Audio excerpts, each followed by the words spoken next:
श्री राधा कृष्णाय नमो नमः।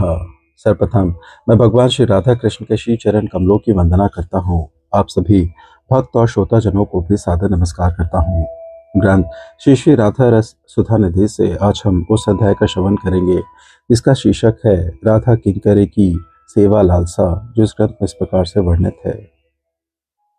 हे श्री राधे, मेरा ऐसा शुभ दिन कब होगा जिस दिन मैं देखूंगी कि मेरे हाथ तुम्हारे स्तन तटों पर अनिर्वचनीय पत्र भंगा रचना में, मेरे पैर संकेत कुंज में श्री कृष्ण के निकट अभिसार के समय तुम्हारा अनुगमन करने में, मेरे नेत्रों को कुंज रंध्र में तुम दोनों के निभृत के लिए विलास का दर्शन करने की योग्यता प्राप्त हो गई है।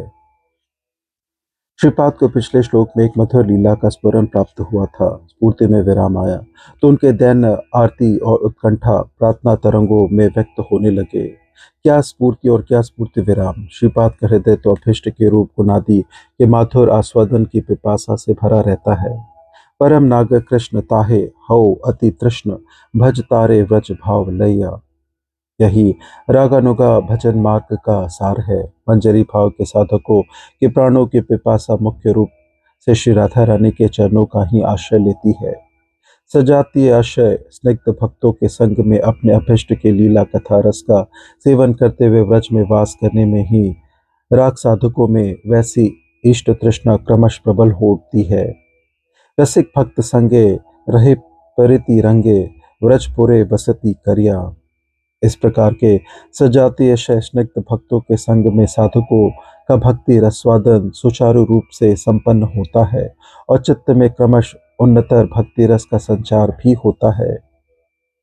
गीता में योगियों के साधन में संबंध में भगवान कहते हैं, योगी एकाकी निर्जन स्थान में संयत देह संयत चित्त आकांक्षा शून्य और परिग्रह शून्य होकर योग अभ्यास करे। किंतु भक्तों के साधन के विषय में कहा है, मत गच्चित एवं मत गत प्राण मेरे भक्तजन, मेरा कथा कीर्तन और एक दूसरे को मेरी लीला कथा समझाकर परमानंद प्राप्त कर धन्य होते हैं। ये आश्चर्य पाँच असाधारण रूप से रसज्ञ है। उनकी कथा का श्रवण कीर्तन ही उनका संग प्राप्त करना है। उनकी महाशक्तिशाली वाणी युगल रसवादन के लिए साधक के चित्त में प्रबल तृष्णा का संचार करती है। साधक का वेश में श्रीपाद रो रहे थे, लीला राज्य में ले चलो। श्रीमती की कृपा से उन्हें स्फुरन प्राप्त हुआ। वे किंकरी रूप में जावट में श्रीपति की परिचर्या में रत है। वे सेवा गत प्राण है, सेवा के अतिरिक्त और कुछ नहीं जानते। इसी समय दूर वन में श्याम सुंदर की बांसुरी बज उठती है। स्वाभाविक रूप से उत्कंठित श्रीमती वंशी रव सुनकर अधिकतर उत्कंठा से अधीर हो उठती है। प्रेम पगली श्री राधा व्याकुल भाव से श्याम अभिसार के लिए उद्यत हो उठी। श्रीपाद किंकरी रूप में मधुर मधुर कृष्ण कथा कहते हुए उन्हें स्थिर कर अभिसार के वेश में सजा रहे हैं। मर्मी किंकरी श्याम सुंदर के सर्वस्व संपुट श्रीमती के कुछ युगल पर पत्रावली रचना कर रही है। साधक को भी चाहिए कि वह अपने चिंतन में यह रहस्यमय सेवा रस आस्वादन अपनी आत्मा के निकट पहुंचाए। यह विषय देहावेश में समझ में नहीं आएगा। श्रीमती की सेवा प्राणा किंकरी बनना पड़ेगा। आचार्य पादों की महावाणी दुर्बल साधक का अवलंबन है। यह वाणी ही उसका देहावेश नष्ट कर निविड़ स्वरूपावेश प्रदान करेगी।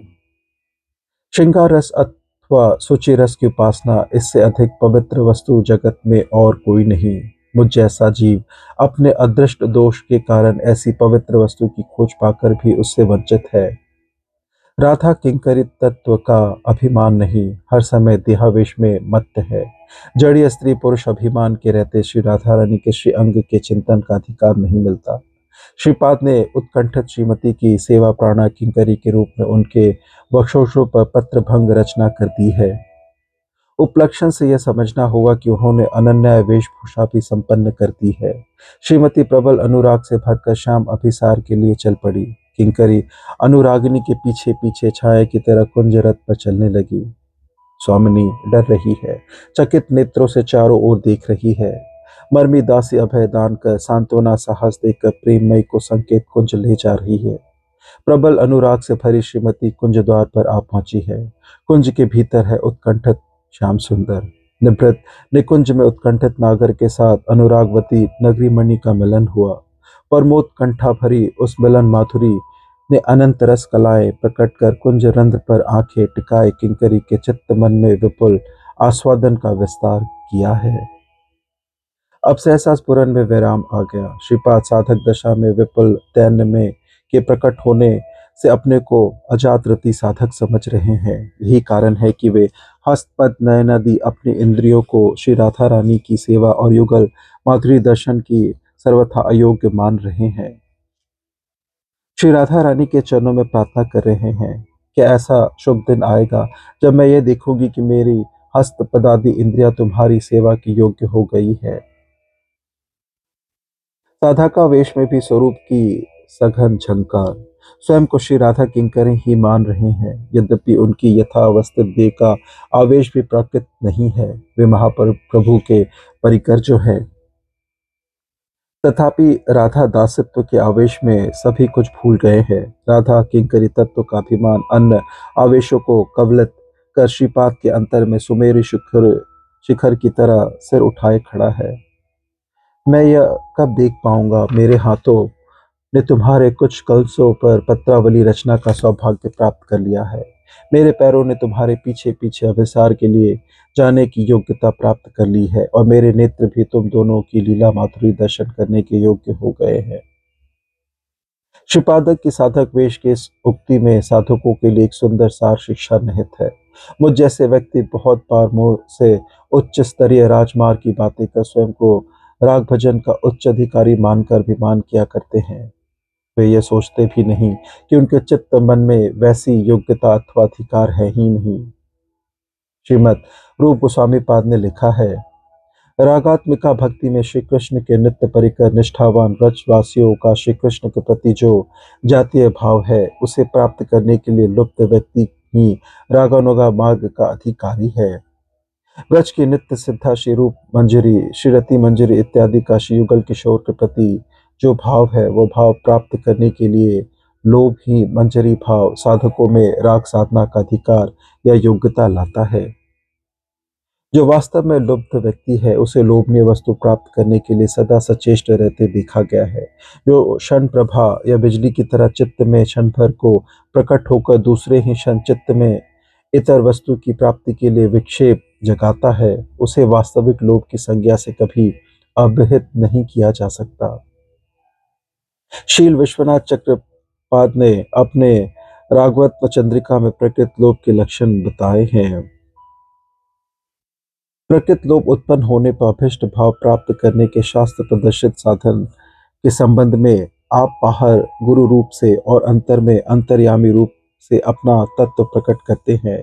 उद्धव जी की इस उक्ति के अनुसार किसी किसी स्थल में श्री गुरुमुख से श्रवण कर अभिज्ञता प्राप्त होती है, कहीं वैसे अनुरागी भक्त के श्रीमुख से श्रवण कर अभिज्ञान प्राप्त होता है, फिर कहीं भक्ति मार्जित चित्तवृत्ति में साधन स्वतः स्फुरित होता है। साधन स्फुरित होने पर लोभनीय वस्तु की प्राप्ति के लिए उल्लासपूर्ण प्रवृत्ति देखने में आती है। जैसे विषय व्यक्ति में काम्य वस्तु की प्राप्ति के लिए सदा आद्य व्यवसाय देखा जाता है, वैसे ही रागानुगीय भक्त में साध्य वस्तु की प्राप्ति के लिए उल्लासपूर्ण आग्रह या प्रवृत्ति देखी जाती है। जब तक यह लक्षण अंतर में उदित ना हो, तब तक जिस प्रकार भी हो अंतर में प्रकृत लोभ जगे, इस विषय में साधक को प्रयत्नशील रहना चाहिए। शील गोस्वामी पाद कहते हैं, भाव की परिपाटी श्रवण करने से लोभ उत्पन्न होता है।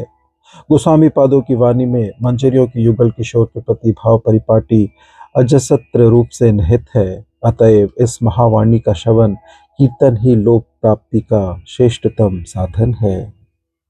इस प्रकार से ग्रंथ श्री श्री राधा रस सुधा निधि से आज के अध्याय की संपन्नता होती है, जिसका शीर्षक था राधा किंकरी की सेवा लालसा। श्रवण करने के लिए और अपना बहुमूल्य समय देने के लिए आपको धन्यवाद। त्रुटियों के लिए क्षमा प्रार्थी हूँ। श्री राधा कृष्णाय नमो नमः।